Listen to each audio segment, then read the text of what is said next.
하나님의 말씀 같이 보겠습니다. 말라기 4장 2절 한 절만 보겠습니다. 제가 갖고 있는 성경은 구약성경 1331면에 나와 있습니다. 말라기 4장 2절 다 같이 읽겠습니다. 내 이름을 경외하는 너희에게는 공의로운 해가 떠올라서 치료하는 광선을 비추리니 너희가 나가서 외양간에서 나온 송아지같이 뛰리라. 아멘. 할렐루야. 하나님의 은혜가 우리 성도님들에게 충만하게 임하길 주의 이름으로 축원합니다. 일반적으로 전쟁을 겪으면 사람들이 생명의 위협을 느낀 나머지 종족 번식을 위해서 자녀들을 많이 낳게 된다고 합니다. 이것을 베이비붐 현상이라고 하는데요. 우리나라도 6.25를 겪고 나서 1955년에서 1964년까지 출산율이 급증했었습니다. 이때 태어난 사람들을 베이비붐 세대라고 합니다.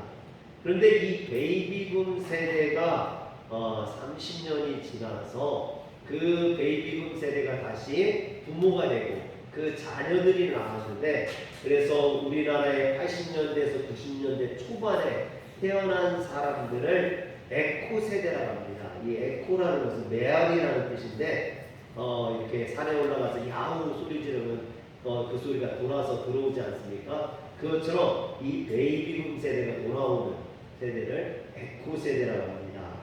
그리고 또 시간이 30년이 지났어요. 그래서 이제 베이비붐 세대는 60이 넘어서 은퇴하는, 사회에서 이제 은퇴하는 시대이고, 그 베이비붐 세대의 자녀 세대인 에코 세대는 이제 가정을 갖고 사회로 진출하는 그런 시대입니다. 그런데 문제는 뭐냐면 이 베이비붐 세대가 은퇴를 해야 되는데 은퇴 이후의 삶이 제대로 준비가 되어 있지 않다는 거죠. 또 에코 세대도 이제 막 사회에 진출해야 되는데 취업난에, 또 결혼난에, 주택난에, 이런 삼중도로 인해서 인생의 꽃을 피우기도 전에 먼저 낙심하고 좌절하고 절망을 경험하고 있다는 것입니다. 그러다 보니까 기성세대는 기성세대로 불안해하고 젊은 세대는 젊은 세대대로 걱정과 염려가 많은 것입니다. 특히 한국 사회는요, 이 고도의 성장을 이루었지 않습니까? 그래서 경제는 발전했지만 무한 경쟁 속에서 사람들의 마음이 그만큼 피곤하고 지쳐 있다라는 겁니다. 무엇보다도 실패해서 낙오자가 될까봐 두려워하고 있다라는 거죠. 그래서 어떤 분들은 그런 반대 영향으로 힐링이 유행하는 거 아니냐. 사람들이 그만큼 지치고 피곤하고 걱정과 근심이 많고 살기가 힘드니까 힐링을 찾고 쉬기를 원하고 평안을 원한다는 거죠. 그래서 제가 어렸을 때만 해도 어떤 목사님들의 설교 주제가 복이라든지 아니면 비전이라든지 이런 것들이 많았는데, 요즘은 힐링이나 평화에 대한 이런 말씀들이 많이 선포되어지는 것 같습니다. 예전에 청년 중에 한 명이 저를 찾아와서 그런 이야기를 해요. 목사님, 자살하면 진짜 천국에 못 가나요? 근데요, 제 마음에 확 이렇게 깜짝 놀란 거예요. 왜냐면 그 친구의 사정을 제가 너무나 잘 알거든요. 아버지가 장애가 있고 병이 들었고, 또 본인이 가장으로서 가정을 이끌어야 되는데 직장 구하기가 어려워서 변변한 직장도 없고, 가정은 어렵고, 또 결혼 헌기견은 찾는데 결혼은 못하고, 이런 여러 가지 답답하고 어려우니까 그런 소리를 하던데, 그래서 제가 그런 생각하면 안 된다고 야단을 쳤습니다. 그리고 어렵고 힘들 때일수록 하나님을 믿고 힘내서 열심히 하면 하나님께서 복 주시지 않겠느냐, 그러면서 같이 기도했던 적이 있습니다. 이처럼 사람들이 살기가 어려우니까 힘드니까 그런 좌절하고 절망하니까 자꾸만 그런 자살이나 이런 것들을 생각하기도 하고 어려워하죠. 제가 그래서 그 친구 때문에 고민하고 걱정하고 염려하고 있는데 TV 특강이라는 프로그램에서 연세대학교 김주원 교수가 나와서 회복 탄력성이라는 강의를 한 적이 있어요. 여러분, 그래서 제가 이렇게 주의 깊게 봤는데 회복 탄력성이라는 게 뭐냐면 자신에게 닥치는 온갖 역병과 어려움을 오히려 도약의 발판으로 삼는 힘을 이야기하더라고요. 그래서 제가 이제 인터넷에 회복 탄력성 막 이렇게 찾아봤거든요. 찾아봤더니 거기에는 뭐라고 나오냐면 실패나 부정적인 상황을 극복하고 원래 안정된 심리의 상태를 되찾는 성질이나 능력 이렇게 돼 있더라고요. 여러분 이게 무슨 말인지 잘 모르시겠죠? 쉽게 얘기하면 뭐냐면 회복 탄력성이라는 게 공을 가지고 이걸 바닥에다 이렇게 던지면은 이 공에 탄력이 있어가지고 바닥에 튕겨서 뛰어오른다라는 거예요. 그런데 세게 던지면 세게 던질수록 이 공은 더 세게 튀어오른다라는 거죠. 이게 회복 탄력성이라는 겁니다. 저희 디아가 학교에서 이렇게 그 체력 측정을 하는데 멀리뛰기에서 2m 30을 뛰었대요. 제자리 멀리뛰기라는 게 2m 30을 뛰었다고 해서 저하고 사야가 옆에 있다가 아이 무슨 네가 2m 30을 뛰어 나도 2m 30을 못 뛰는데 그래가지고 그 밤에 그 저하고 디아하고 사야하고 밖에 나와서 멀리뛰기 시합을 했어요. 소연이가 심판을 보고. 그래서 이제 다 나와가지고 막 마당에서 멀리뛰기를 하는데요. 예전에 제가 멀리 잘 뛰었거든요. 그래가지고 있는 힘을 뛰었는데요. 제가 꼴찌했어요. 제가 꼴찌했어요. 이 탄력이 다르더라고요. 저희 디아가요 한번 뛰는데 와 무슨 용수철 같아요. 뛰는데 그 뛰는 모습을 보고 저하고 소연이하고 사야가요 우와 그랬어요. 놀랬어요. 같이 농구를 하는데 그 마당에 있는 농구 골대에 그 이렇게 그물망 있잖아요. 그걸 뛰어서 잡더라고요. 저는 안 잡히거든요. 한번 예배가 끝난 다음에 우리 성도님들 나가가지고 한번 그거 그물망 한번 잡아보세요. 근데 디아는 그걸 잡고도 남더라고요. 그래서 이게 용수철처럼 튀어오르는데요. 야 탄력이 다르구나. 이게 나이가 들면 탄력이 죽는다 하잖아요. 그래서 제가 야 나도 예전에는 잘 뛰었는데 이제는 안 되는구나. 애들하고 농구를 하고 나니까요. 점프도 안 되고요. 안 되더라고요. 그리고 나서 끝난 다음에는요. 무릎이 아파가지고 허리가 아파가지고 집에 가서 박수 받았어요. 애들하고 농구하고 나서. 야 이렇게 나이가 들면 육체의 탄력은 떨어지게 돼 있어요. 근데 육체의 탄력만 떨어지는 게 아니라 우리의 마음의 탄력, 영적인 탄력도 떨어진다는 거예요. 그래서 주변에 어떤 사람이 좀 기분 나쁜 말을 하면은 어렸을 때는 뭐 그런 말 들어도 그냥 쉽게 잃어버리고 그냥 지나치고 그랬는데 나이가 들면은 그것을요 쉽게 잃어버리는 게 아니라 마음에 쌓아두고 그래 너 어디 그런 말 했지 너 어디 두고 보자 이 마음이 탄력이 떨어져 가지고 그걸 금방 잃어버리지 못하고 마음에 자꾸 쌓아둔다라는 겁니다. 또 어려운 일을 당할 때도요 젊었을 때는 아무리 어려운 일을 당해도 막 그걸 이겨낼 수 있는 힘이 있어가지고 그걸 막 이겨내고 그랬는데 나이가 들면은 그런 어려운 일들이 점점 이겨내기가 점점 어려워지고 힘들어지고 그런 거죠. 아이들 보면 뭐 바이킹이나 이런 무슨 놀이기구를 잘 타지 않습니까? 제가 한번 아이들하고 월미도 가가지고 바이킹 탔다가 죽을 뻔했어요. 어이구 얼마나 죽을 것 같더라고요. 막 멀미가 나오고 오버히트가 나오는 것 같고 이게 우리의 탄력이 떨어져서 그렇습니다. 그런데 이렇게 물체의 탄력이 다르듯이 사람들도 탄력이 다르다는 거예요. 영적인 탄력이 다르다는 겁니다.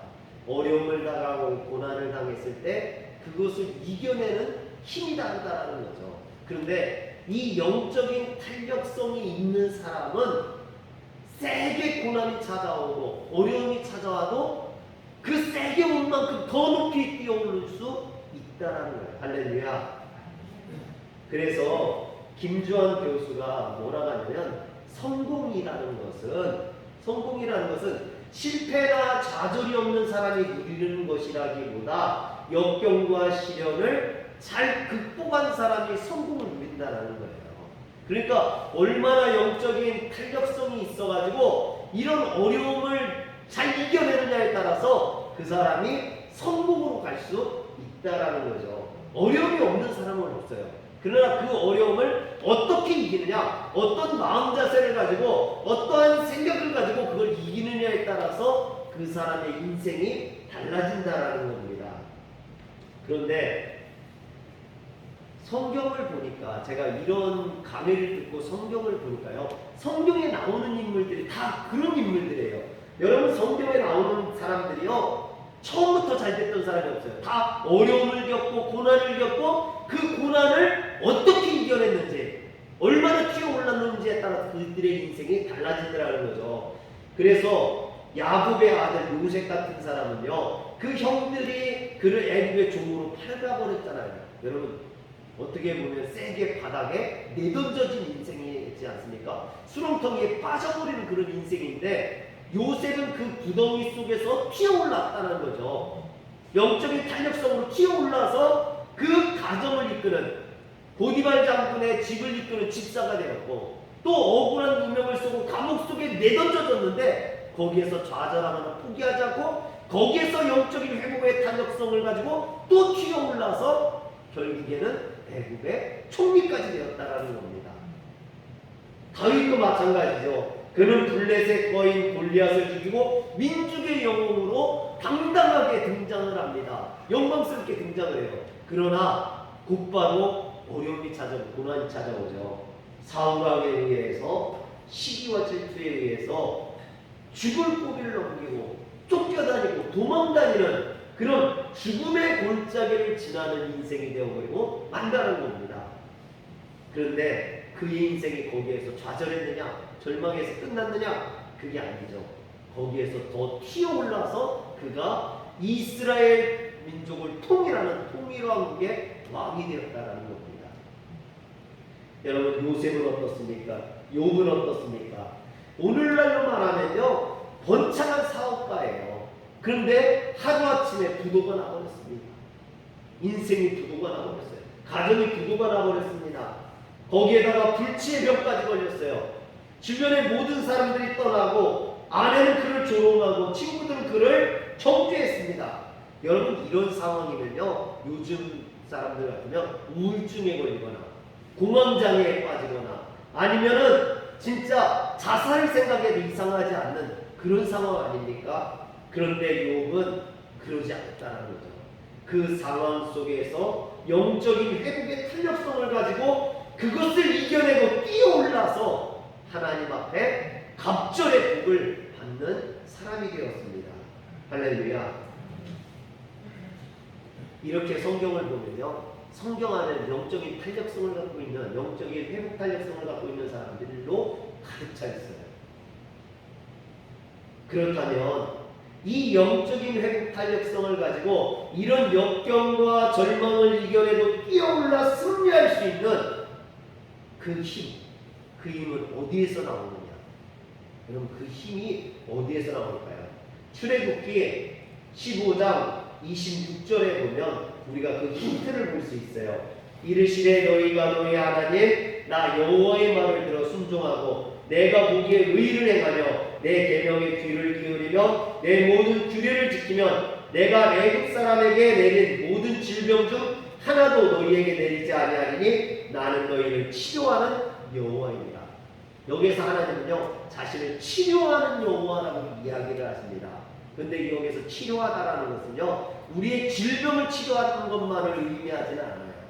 우리의 환경을 치료하고 여건을 치료하고 우리의 가정을 치료하고, 할렐루야, 아멘 하시는 거죠? 네, 마스크를 쓰고 있어서 아멘을 하는지 안 하는지 모르겠어요. 여러분, 하나님께서 여러분들의 가정을, 여러분들의 자녀를, 여러분들의 건강을, 여러분들의 사업을 치유해 주시길 주의 이름으로 축원합니다. 그런데 오늘 말씀에도 비슷한 말이 나와요. 말라기 4장 2절에 보면 치료하는 광선을 비추리니 했습니다. 하나님은 우리를 치료의 광선을 비춰주셔서 우리가 절망을 딛고 다시 일어나 외양간에 들려난 송아지처럼 뛰게 해주신다라는 겁니다. 이처럼 하나님은 우리가 역경 속에서 탁월한 회복 탄력성으로 다시 일어나도록 도우시는 분입니다. 사랑하는 성도 여러분, 하나님을 만날 때 우리는 다시 일어날 수 있습니다. 고난을 이기고 용수철처럼 튀어오를 수 있고 외양간에 들려난 소처럼 뛰면서 기뻐할 수 있고 또한 독수리에 날개치며 올라감같이 올라갈 수 있는 줄 믿으시길 바랍니다.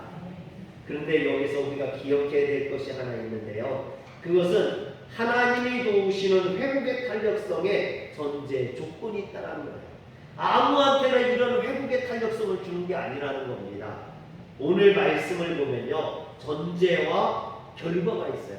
전제는 뭐냐면 내 이름을 경외하는 너희에게, 내 이름을 경외하는 자들에게 하나님께서는 치유의 광선을 비춰주시겠다라는 거예요. 영적인 회복의 탄력성을 주시겠다라는 겁니다. 그러면 어떤 결과가 나오느냐? 외양간에 나온 송아지같이 뛰게 될 것이라는 거예요. 기뻐하게 될 것이라는 겁니다. 할렐루야.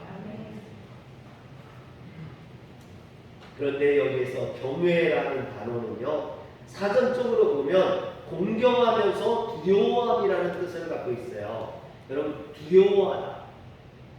강도가 흉기를 들이대면서 너 가진 거 다 내놔, 안 그러면 죽일 거야. 그랬을 때의 두려움, 그런 두려움을 의미하는 게 아니에요. 여기에서 두려움은 그 대상의 존재가 크고 존경스러워서 공경하면서 그러면서도 도저히 내가 감당할 수 없는 그것 때문에 두려워하는 것, 그것을 의미합니다. 우리가 사는 이 시대는 포스트 모더니즘 시대라고 하죠. 이 포스트 모더니즘 시대의 특징은요, 권위를 무너뜨린다는 거예요. 권위. 그래서 이게 이제 좋은 의미도 있지만 나쁜 의미로 이야기하면요, 스승에 대한 권위가 사라지고 가장에 대한, 아버지에 대한 권위가 사라지고 또는 미정자들에 대한 권위가 사라지고 그러다 보니까 하나님에 대한 그런 권위도 죽이는, 사라지게 되는 그런 게 문제인 거죠. 그래서 신을 믿기보다는 내 지식과 내 힘을 믿는다고 말하는 시대. 여러분, 저 이 말이 얼마나 웃긴 말인지 몰라요. 나는 나를 믿어. 여러분, 도대체 나를 뭘로 믿는다는 건지 모르겠어요. 내 인생을 한 시간도 연장할 수 없는, 내 인생을 내가 내 맘대로도 할 수 없고 내 자녀를 내 맘대로도 할 수 없는 그 나를 뭘 보고 나를 믿는다는 건지, 여러분, 우리가 믿는 것은 내 자신이 아니라 하나님이신 줄 믿으시길 바랍니다. 그래서 신을 믿기보다는 내 자신을 믿는다는 이런 어리석음을 범해서는 안 되겠죠. 오늘 말씀 말라기 4장 2절을 보면서 저는요, 우리의 신앙의 단계를 한번 생각해 봤어요. 신앙의 단계를 세 단계로 나눠봤는데, 첫 번째 신앙의 초보 단계. 신앙의 초보 단계는요, 딱 한 가지만 하면 돼요. 뭘만 하면 되냐? 하나님의 존재를 인정하기만 하면 됩니다. 한번 따라합시다. 하나님의 존재를 인정하자. 하나님의 존재를 인정하자. 이게 신앙의 출발이에요. 신앙은 하나님을 인정하는 데서부터 시작해요. 하나님을 나의 아버지라고 고백하는 데서부터 시작합니다. 그래서 사도신경도 그렇고 주기도문도 그렇고 하나님을 아버지라고 고백하는 것부터 시작하죠. 여러분, 우리의 신앙은 이처럼 하나님을 인정해야만 합니다. 출애굽기 15장 26절, 아까 봤던 출애굽기 15장 26절을 다시 한번 보면요, 하나님은 자신을 치료의 하나님이라고 말씀하십니다. 여기서도 보면 이런 치료의 하나님을 경험하기 위한 전제 조건을 이야기하죠. 보면 너희 하나님 나 여호와의 말을 들어 순종하고 내가 보기에 의를 행하며 내 계명에 귀를 기울이며 내 모든 규례를 지키면 이라는 전제 조건이 붙었어요. 성경에 나오는 많은 말씀들이 이런 전제 조건이 있습니다. 너희가 이렇게 하면 내가 복을 주고 형통케 할 것이고 그럽니다. 사랑하는 성도 여러분, 하나님의 복과 형통을 맛보고 싶다면 여러분들이 이런 전제 조건을 지키시길 주의 이름으로 축원합니다. 이렇게 할 때 치료하시는 하나님을 경험하게 될 것이라는 거죠. 그런데 이 전제 조건을 한마디로 이야기하면요, 나를 인정하라는 거예요. 나를 인정하라. 여러분, 하나님은 우리에게 인정받기를 원하신다는 겁니다. 말이 좀 이상한가요? 여러분, 하나님이 우리에게 인정받기를 원하셔? 여러분, 하나님은 인격적인 하나님이시겠습니다. 세상 사람들이 믿는 우상이나 돌이나 나무는요, 인격이 없어요. 그러나 하나님은 인격이 있습니다. 그래서 우리가 하나님을 인정하길 원해요. 무엇으로 인정하느냐? 그 하나님이 우리를 창조하신 하나님, 나를 지으시고 만드신 하나님인 걸 인정하기를 원하시는 겁니다. 전에 부흥사로 유명하시고 감독까지 지낸 목사님이요, 그런 말씀을 하시더라고요. 자기가 요한복음 3장 16절로 한 300번을 설교를 했대요. 부흥회도 참 많이 다니면서 이걸로 많이 말씀을 했는데, 똑같은 말씀을 준비하고 똑같은 말씀을 가지고 부흥회 가가지고 설교를 하는데, 어떤 교회에서는 정말 막 은혜의 역사가 일어나고 성도님들 막 큰 은혜를 받고 부흥의 역사가 일어나고 막 이런 것을 경험하는 교회가 있는가 하면, 어떤 교회는 똑같은 말씀을 가지고 전하는데도 은혜가 되지 않고 능력이 나타나지 않는 그런 교회들도 있더라는 거예요. 그래서 본인이 한번 그 은혜 받았던 교회와 은혜 받지 않았던 교회를 이렇게 좀 연구를 해봤대요. 그래서 세 가지 차이점을 발견했다는 거예요. 첫 번째가 뭐냐면, 은혜 받는 교회는 은혜를 사모하더라는 겁니다. 두 번째는요, 그런 교회들은 기도가 뜨겁더라는 거예요. 기도가. 그리고 세 번째는 뭐냐면, 강사 목회자를 인정하더라는 거예요. 인정하고 존중하더라는 거죠.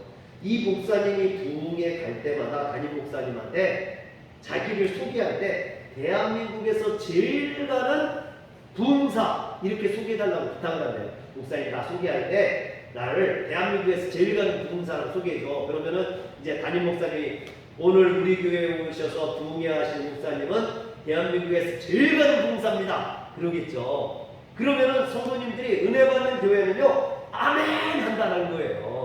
그걸 인정하고 존중하고, 그래 오늘 우리가 은혜 받자 이런다라는 거예요. 근데 은혜를 못 받는 교회는요, 에이 무슨 지가 대한민국에서 제일 가, 별 이름도 없는 쓰면서 그러더라는 거죠.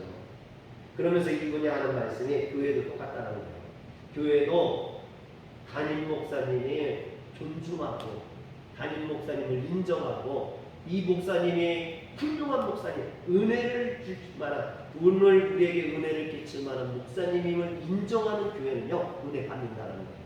그 말씀에 할렐루야. 그래서요, 지나가는 사람이 들렸다가도 같이 은혜를 받는다는 거예요. 그런데 은혜를 못 받는 교회는 담임 목사를 인정하지 않는 거예요. 우리 목사님 뭐 그렇지 뭐 맨날 보는데 뭘, 그냥 신선함도 없고 새로움도 없고 기대도 없고, 그러니까 조금만 한다는 거예요.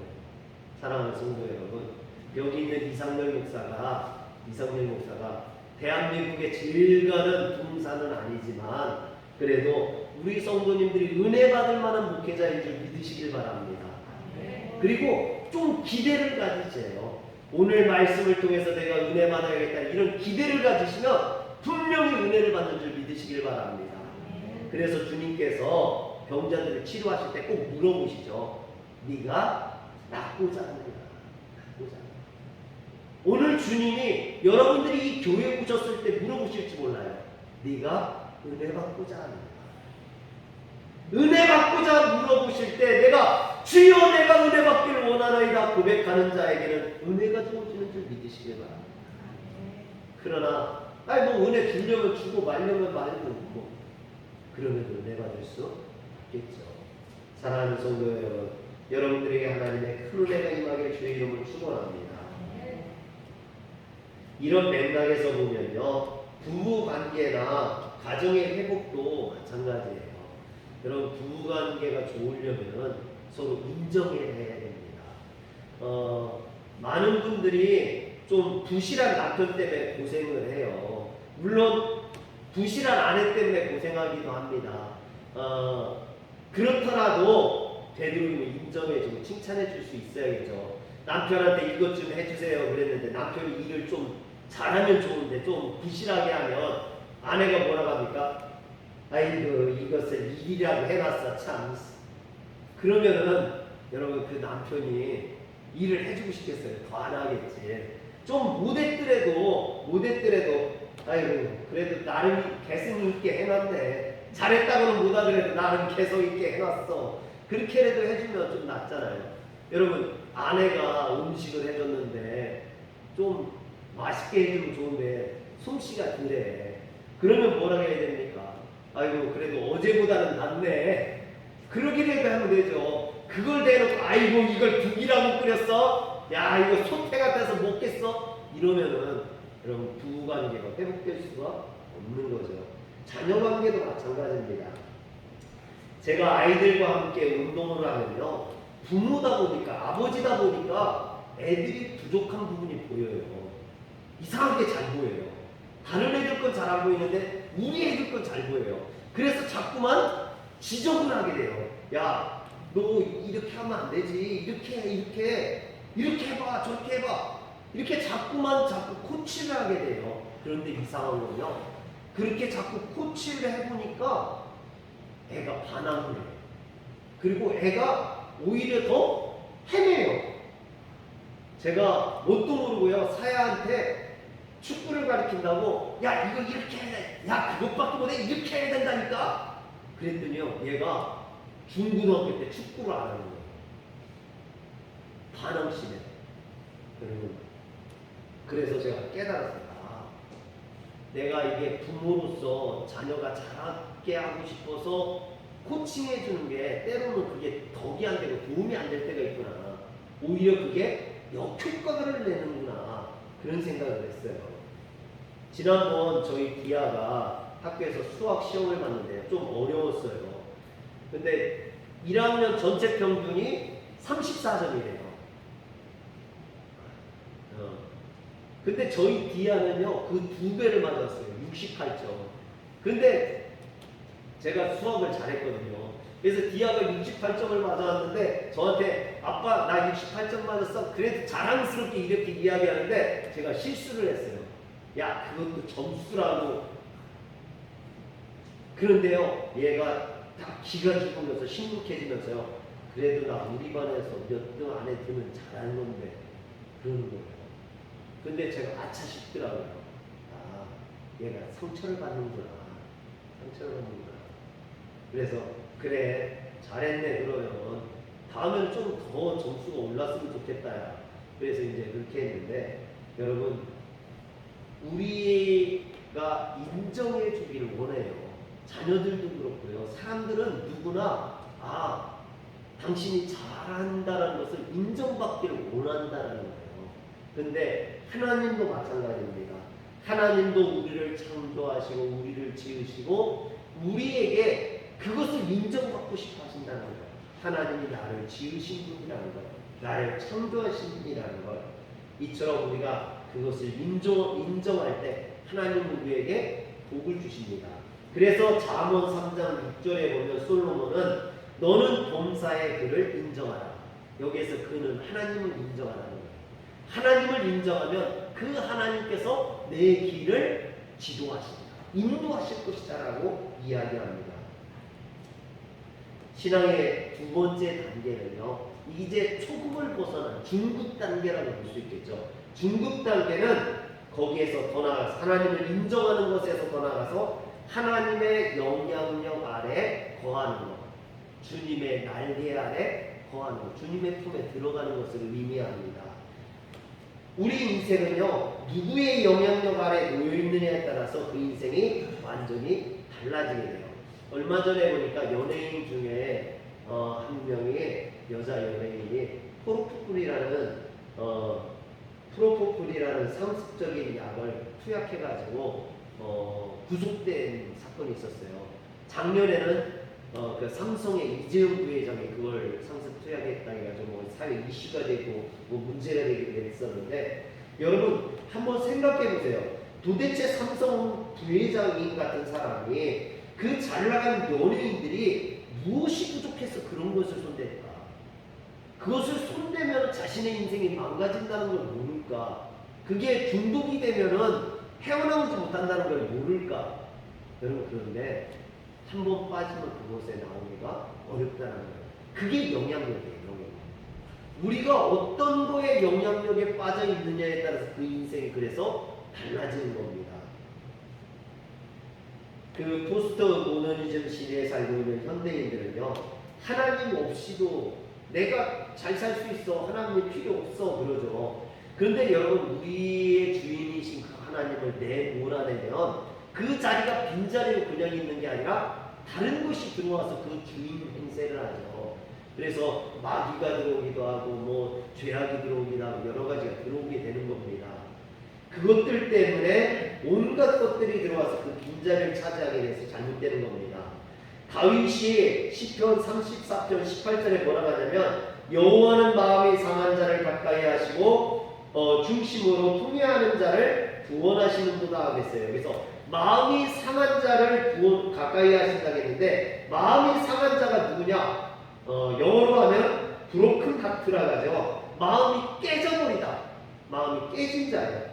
여러분, 왜 사람의 마음이 깨어질까요? 그 사람이 그 마음을 잘못된 것에 주었기 때문에 그래요. 잘못된 주인을 삼았기 때문에 그 주인이 함부로 해서 깨트려버린 거죠. 중심으로 통회하는 마음, 즉 회개하는 마음으로 우리가 주님 앞에 돌아갈 때 주님은 우리를 인도해 주십니다. 그런데 우리가 지금 살인죄를 지었거나 강도짓을 했기 때문에 회개하는 게 아니죠. 뭡니까? 하나님의 영향력을 벗어나 있었던 것을 회개하고 하나님 앞에 돌아가는 겁니다. 혹시 지금 마음이 깨져서 또 동당하는 성도가 있다면 지금 이 시간에 하나님 앞에로 돌아오시기를 주의 이름으로 축원합니다. 하나님은 이처럼 마음이 상한 자, 마음이 깨어진 자에게 다 내게로 오라고 말씀하십니다. 마지막으로 신앙의 세 번째 단계, 고급 단계는요, 하나님으로 인해서 기뻐하는 단계예요. 할렐루야. 오늘 말라기 4장 2절에 보면 결론으로 너희가 나가서 외양간에 나온 송아지같이 뛰리라 그랬습니다. 너희는 나가서 그랬는데요, 이것은 바로 외양간이라는 어떤 영향력을 벗어나서를 의미해요. 즉 여기서 외양간이 의미하는 것은 어떤 죄악의 영향력, 우상의 영향력, 잘못된 것의 영향력을 의미하겠죠. 사랑하는 성도 여러분, 우리가 죄악의 영향력에서 벗어나서 하나님의 영향력에 들어갈 때 우리는 뛰면서 기뻐하는 자유를 맛보게 되는 줄 믿으시길 바랍니다. 송아지가 뛰는 걸 보셨어요? 송아지가 마음껏 즐겁게 뛰는 그런 모습들처럼 우리가 하나님 품 안에 들어갔을 때 그런 자유와 기쁨을 맛보게 됩니다. 그런데 저는 이 말씀을 읽으면서 사도행전 3장에 나오는 성전 뒷문 앞에서 구걸하던 안진뱅이가 생각났습니다. 성전 뒷문 앞에서 구걸하던 안진뱅이가 베드로와 요한이 오는 것을 보고 주목하죠. 그때 베드로와 요한이 그에게 뭐라 합니까? 사도행전 3장 6절에 보니까 은과 금은 내게 없거니와 내게 있는 이것을 내게 주노니 나사렛 예수 그리스도의 이름으로 일어나 걸으라 합니다. 그러면서 그를 잡아 일으키죠. 그랬더니 이 안진뱅이가 일어나서 사도행전 3장 8절에 보니까 뛰어서서 걸으며 그들과 함께 성전에 들어가면서 걷기도 하고 뛰기도 하며 하나님을 찬송하니, 여러분 평생을 앉아만 있었던 사람이에요. 한 번도 걸어본 적도 없고 뛰어본 적도 없습니다. 근데 그런 사람이 걷고 뛰니까 얼마나 즐겁겠어요. 얼마나 기쁘겠습니까? 오늘 우리가 마찬가지입니다. 하나님의 품 안에 들어가고 주님의 영향력 안에 거하면요, 우리에게도 그런 기쁨, 그런 은혜, 그런 축복이 넘치게 되는 줄 믿으시길 바랍니다. 저는 이 장면을 생각할 때마다 가슴이 벅차올라요. 왜냐하면 저도 다리 교통사고를 나서 6년을 제대로 뛰어보지 못했거든요. 학창 시절을 거의 뛰질 못했거든요. 그런데 뛴다는 것이 얼마나 기쁘고 즐거운지, 여러분, 하나님의 은혜 안에 뛰는 성도, 오늘 우리 성도님들이 되시길 주의 이름으로 축원합니다. 세상이 절망 가운데 좌절할 수밖에 없고 실망할 수밖에 없습니다. 우리가 넘어질 수밖에 없어요. 그렇지만 여러분, 우리의 인생은 넘어지는 인생이 아닙니다. 그 넘어질수록, 세게 넘어지면 세게 넘어질수록 더 크게 튀어올라서 더 높은 곳을 향해서 올라갈 수 있는 그런 성도들 되시길 주의 이름으로 축원합니다. 기도하겠습니다. 전능하신 하나님, 오늘 우리가 하나님 앞에 일어나길 원합니다. 절망과 좌절이 우리의 어깨를 무겁게 짓누르고 우리를 넘어뜨리고 바닥에 내팽개친다 할지라도 하나님이 우리의 하나님 되어주신다면, 그 하나님의 영향력이 우리를 일으켜 주신다면 우리는 새 힘을 얻어서 독수리의 날개짓같이 올라갈 것이며, 또한 송아지가 외양간 밖으로 나와서 뛰노는 것처럼 우리가 하나님의 은혜 가운데 뛰놀게 될 줄 믿사옵나니 주여 우리를 회복시키시고 우리에게 은혜로 충만케 하여 주시옵소서. 우리 주 예수님의 이름으로 기도합니다. 아멘.